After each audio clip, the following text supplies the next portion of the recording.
What's up, guys, and welcome back to another episode of games I bought recently. I know it's been a while since I did one of these, but I picked up a lot of stuff. I know you guys can't see it right now, but I have a crap load of things that I picked up since the last episode, so I'm just going to try to get through these as quick as I can. For a lot of the games that I've been playing recently, go check out my last video of games I've been playing recently for my spring and summer. And that'll give you a little bit more in-depth of my impressions on the games that I've been playing recently. So, sorry if I don't give too many impressions. A lot of these I haven't played yet, and some of them I have. So if you want to check that what I've been playing, check out my games I've been playing episode. So let's get started.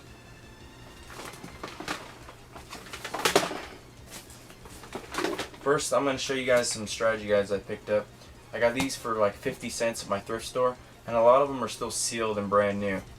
So, first is Chrome Hounds, Super Paper Mario, which I was excited to find that one, Splinter Cell Double Agent, John Woo Stranglehold, that's sealed, Command & Conquer 3 sealed, The Darkness. I was happy to find this one because I started The Darkness like a year and a half ago and never finished it. Forza 2, Mario Party 8, and the best find is Xenogears Strategy Guide. Happy to find that one. Next, I finally found a working Sega CD, which I'm very excited for. I actually played and beat Sonic CD a week or so ago, and it's a really fun Sonic game. Not as good as the Genesis ones in my opinion, but I still liked it. That was really good. I picked up another RCA Studio 2.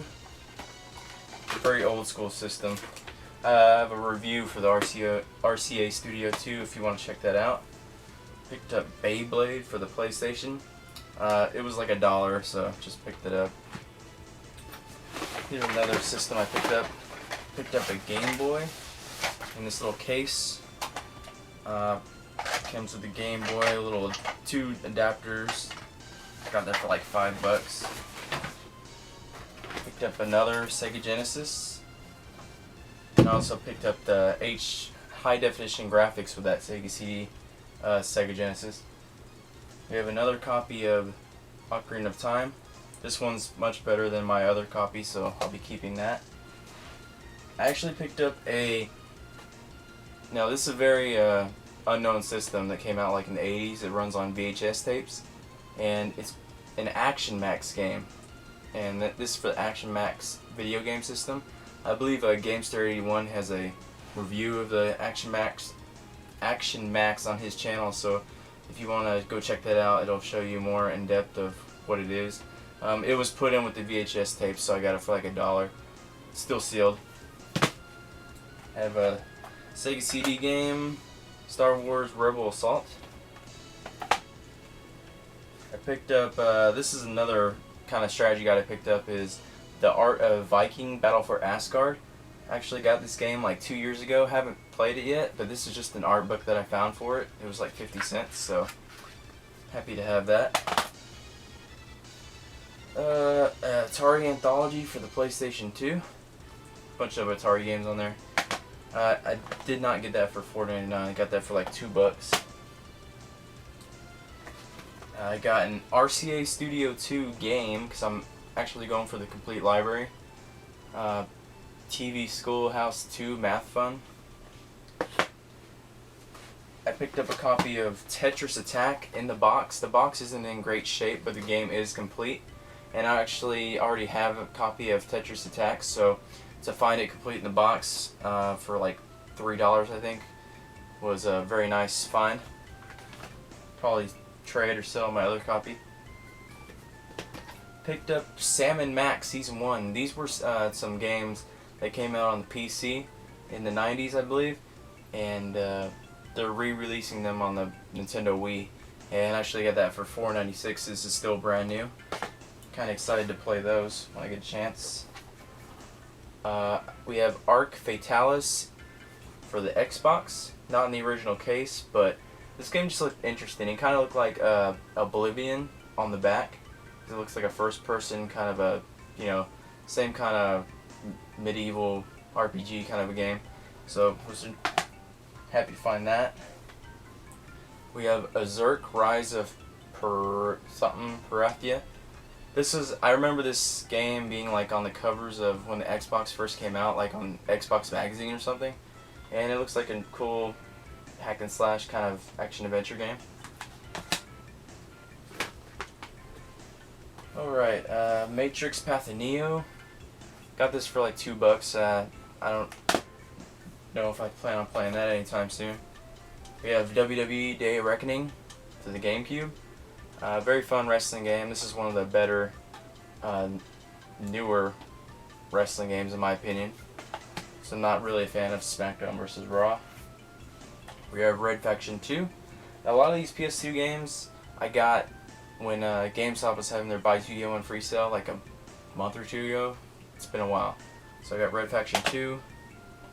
Dark Watch, which I heard is a very underrated PS2 first-person shooter. Fire Pro Wrestling. We have Arcana Hearts. This is a fighting game. Time Splitters 2. SNK Arcade Classics 1. I don't even remember picking this up, but I'm kind of excited to play through it.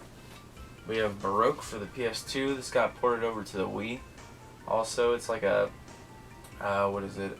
Dungeon crawling kind of a roguelike RPG.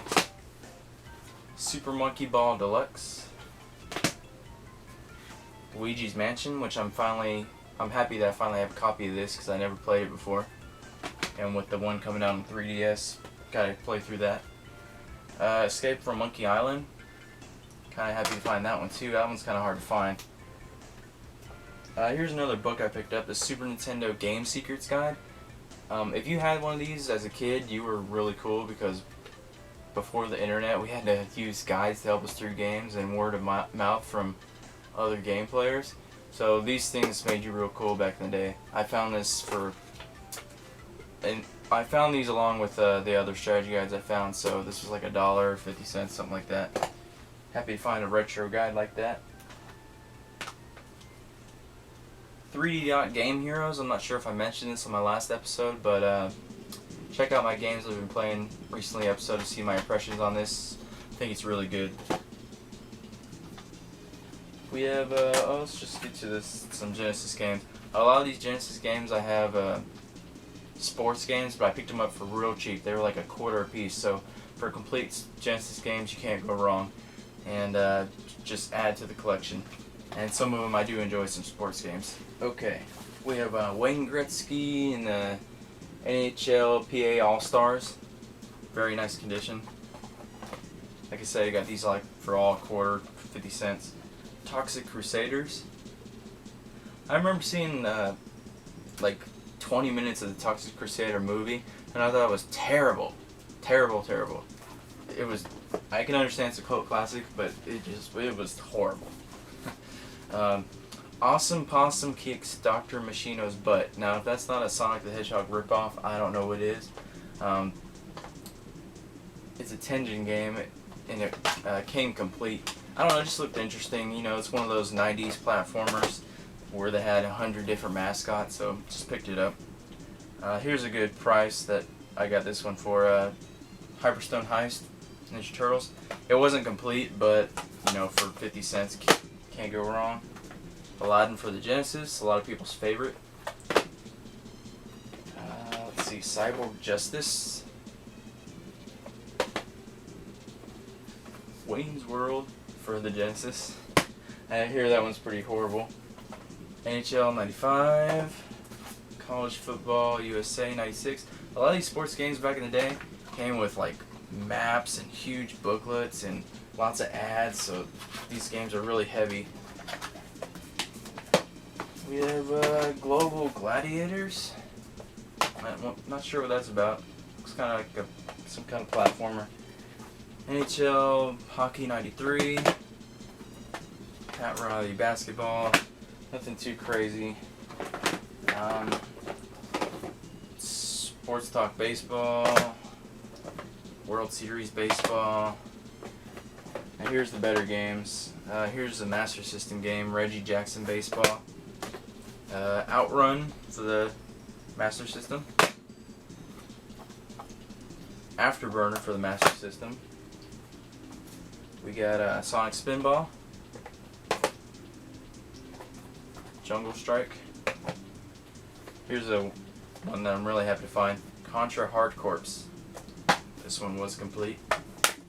Getting this for like $1 is a really good deal. I actually never played that before, so I might pop that in. Streets Rage 2, one of my favorite games. On the Genesis. Happy to find that because I didn't own a complete copy. Alright, now here's some current gen games that we have. Zelda Ocarina of Time. If you like the original, you will love this one. LA Noire. Fun game, kind of like Phoenix Wright and GTA mixed together. Kind of repetitive, but still good. Time Shift, I don't remember picking this one up. Probably got it like $5 at GameStop. Haven't played it yet. Resistance, Fallen Man. Played and beat it. I don't like first-person shooters on the PS3 too much. I like them better on 360, but still a good game, especially for $10 I got it for. Portal 2, in the running for one of my games of the year for 2011. Very fun game. If you love the first, you will love this one. It's so much better, even though the first one's great as it is. The ending, I thought the ending was epic. So if you want an epic ending, play this game. Tales of Vesperia. I've been looking for this game for a very long time. Finally found it. I paid like $25 for it because I just couldn't find it any cheaper than that. But I'm happy to have it. Put a couple hours into it. Need to get back to it. Earth Defense Force. I really enjoyed the first game. It was kind of a arcadey cult classic. If you like arcadey games, where you're shooting random bugs, ants, spiders, like that, stuff like that, check out Earth Defense Force. If you didn't pre-order it, it might be kind of hard to find. Starting price was, I believe, $40. Check it out. Really fun game. Nier. I know a lot of people in the gaming community have been picking this one up. I haven't started it yet, but I'm looking forward to it. Dragon Quest Swords. I played a little bit of it. It's pretty fun. It's like a on-rails first-person RPG kind of thing. Very interesting. And I heard this is one of the games. If you own a Wii, you have to have this game. So looking forward to putting more time into that. Demon's Souls. This game is very hard. I know there's a lot of hardcore people out there who, just say you're not doing it right or something like that. I put in a good amount of time. I do enjoy the game for what it is, but in my opinion, the time you sink into it and the amount of enjoyment you get out of it, it didn't outweigh the aggravation to me. The fun didn't outweigh the aggravation to me. It was more aggravating, and it wasn't getting any easier, and it wasn't really getting any funner to me. I still think it's a good game, but I think it's just too challenging for me personally for the time that I have to put into games. There's just not enough there to put in the time. I know a lot of people can kind of side with me on that, but it's just my opinion. Infamous, I finished this. Very fun Sandlot open sandbox game. I do want to get the second one as soon as it drops in price a little bit. And last but not least, Transformers War for Cybertron. I beat the Decepticon campaign, and I'm working on the Autobot campaign. This is a very fun third-person shooter. The transformations are seamless. Voice acting is great. The graphics are pretty good, and just a fun game. This one doesn't drop in price either. This one didn't drop in price either, but I had to pick it up because I really wanted it. I really wish I would have got it last year, but better late than never. Really great game. Pick it up. So that's all I picked up in the past couple months, guys. Thanks for watching. Like I said, if you want more in-depth impressions of the games that I have been playing, check out the games I've been playing recently episode, and I will put up some more videos here soon. So thanks for watching.